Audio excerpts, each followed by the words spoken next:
okay? And this one guy who's got a booth across the aisle from him has spent 2 days looking at those 8 bullets, okay?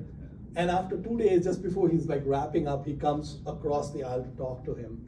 He said, I want that 8th bullet product, okay? So Viresh said, okay, I can get it to you in about 6 weeks, or I can do it, sure. And it turns out the 8th bullet became Install Shield, okay? The tool we all use to install anything on Windows, right? So Viresh basically created Install Shield because the guy across the aisle came to him and says, I need that install tool to install my software, so that's what I want. And so he goes back, he creates Install Shield for this one customer, and then he realizes no one has any interest in any other nonsense he's working on. And then he goes all in on Install Shield. And Viresh is now, walked off into the sunset. Yeah. Doing just great, doing just fine. I think he was retired in his 30s and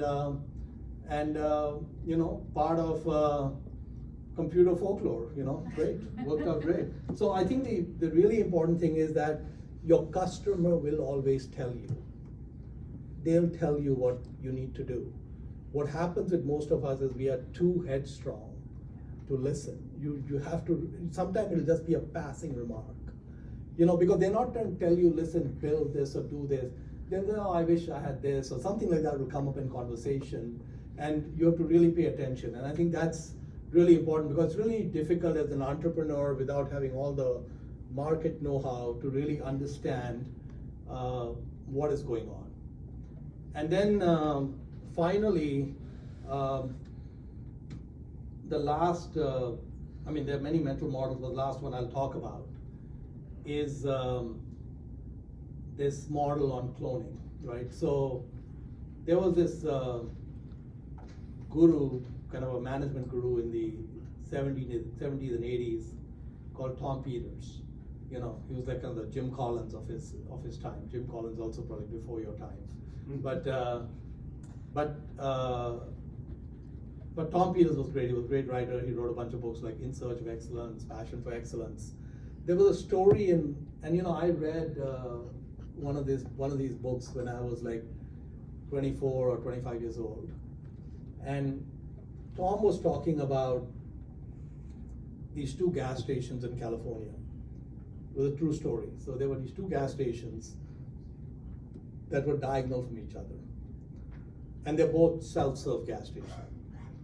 And at that time, you guys may not remember, but you couldn't just put your credit card and take gas. You basically went in the shop and did your transaction and all of that. It was a kind of more cumbersome way to fill gas, but that's the way it was then.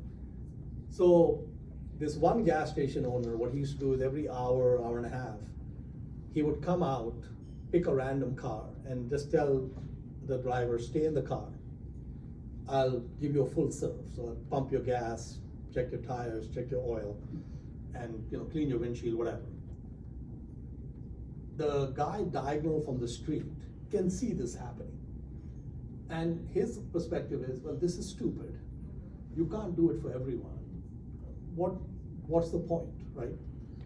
After a while, the guy providing the random service is getting more customers.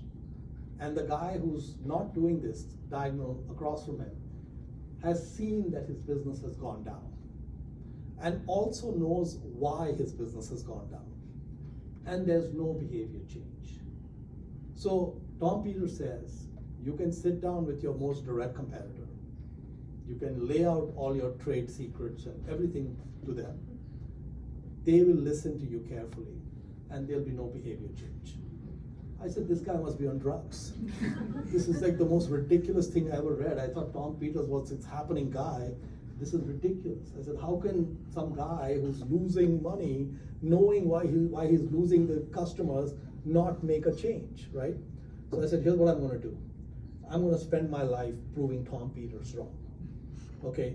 And I'm going to prove him wrong 2 different ways. First, if I see someone, competitor or other industry or whatever, doing something smart, I'm going to force myself to copy that because that proves Tom Peters is wrong. Number one. Number two, I'm going to release all my trade secrets to all my competitors. You know, there's a kind of an academic streak to me where I'm not really particularly concerned about hurting myself just to prove the point. So I said, I'm going to really like go to bat on this. And I'm going to make sure all the things I figured out about why my company works is told to my competitors. And then I want to see what they do, right? Because I think Tom Peters is just smoking whatever substances he's smoking, right? So in this IT company I had, we had a lot of 20-somethings, right? I mean, sometimes I was hiring 3 people a week. I mean, we were just growing so fast, and we have very high turnover because there's so much demand for these people that they would come in and say, I got a job that's 40% more pay. So here's my notice, I'm leaving. Or they would come and tell me, I'm going to compete with you. I'm setting up my own company to compete with you. So when they came and told me, they come and resign, I'd ask them, what are you going to do? Where are you going? And they would look at their shoes. They wouldn't look at me. They'd look at their shoes and say, I'm going to set up a business. I said, what kind of business are you going to set up? He said, I'm going to set up a business to compete with you. Still looking at his shoes, right? I said, that's awesome, man. I said, I want to help you. I said, sit down. I said, let me tell you everything I figured out. There's a bunch of stuff in this business that is not visible to you. I want to tell you everything. First of all, the guy thinks I've lost my mind. Okay, doesn't know what's going on. Like I'm playing with him, or he thinks this guy, I thought he was crazy, but he's really crazy. What's going on? He's bullshitting me. They wouldn't believe me, right? And I'd lay out everything I learned, everything that I knew worked, and I'd lay it out. This is how you go and find. This is prospecting. This is how it's efficient. These are the metrics. Blah blah blah blah blah. And I must have done this for 15 guys. Then I sit back and watch. No one follows anything I told them. I said, I can't prove Tom Peters wrong. Okay, I tell them exactly what to do. So now the inversion of cloning, if you understood, to me, cloning is one of the most powerful mental models. And the reason it's powerful is for the Tom Peters reason, that humans, something like 98% of humans, think cloning is beneath them. They think it's somehow like copying or something below the belt. They're not interested. They want to come up with their own ideas, okay? So, because most humans are not willing to do it, it gives you a big edge. So like, for example, Buffett ran his investment partnership, which was the most successful investment partnership ever in the history of the investment business from 1956 to 1970. And it had an unusual set of rules. He had no management fees, all these things. And when I was going to set up an investment partnership in 1999, which was almost 30 years after he shut down, I could find no funds that had mirrored the Buffett partnerships. 30 years, most successful partnership, best guy in the business. And now I was such a disciple of Tom Peters. I know why. Humans hate to clone.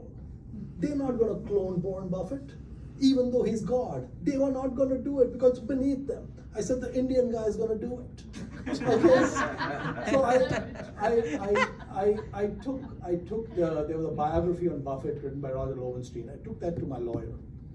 I marked some pages. I said, convert this into a legal document. Okay, and follow these rules on these pages. Don't make up your own rules. These are the rules, right? I told him, clone it, right? And he did, right? And we set up Pabrai funds, and Pabrai funds has no competition. Okay, hallelujah. Okay, and then I think like my middle name is Forrest Gump. My full name is Mohnish Forrest Gump Pabrai. Okay, so then Forrest Gump ends up meeting Warren Buffett. Okay, like what the hell, right? End up meeting Warren, and then I end up meeting Charlie Munger from Warren Buffett, right? And when I meet them, I tell Charlie, I said, Charlie, you know those Buffett partnership rules? Nobody followed them. The Indian guy was forced to follow them because nobody followed them. He said, well, Mohnish, there were a couple of guys who followed them. I said, yeah, but I couldn't find them. He said, yeah, you were not going to find them. They're too obscure to find. And I explained to him that those rules gave me, so what I did is, my investors, when I started getting my investors, some investors came to me because they hate the concept of paying fees, which are not linked to performance, which is the way the whole industry works, right? You know, the way the industry works is, you pay me 1 or 2% for breathing, okay? And then after that, if I do well for you, you pay me another 20%.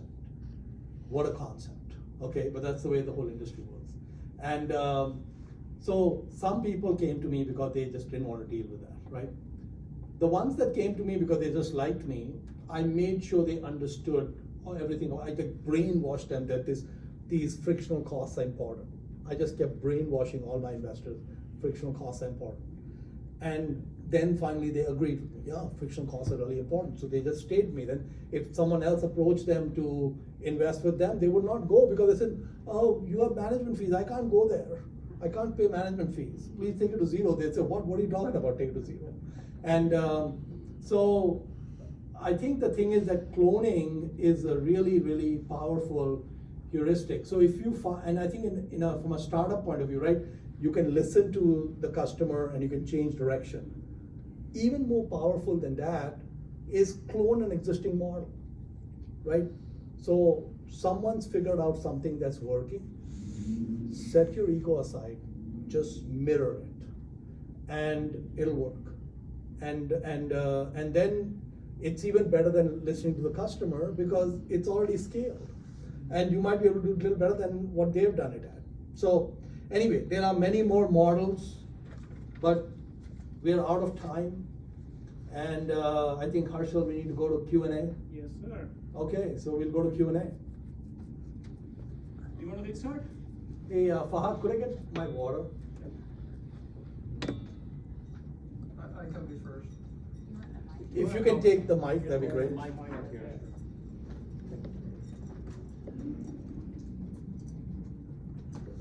Hi, good evening, everyone.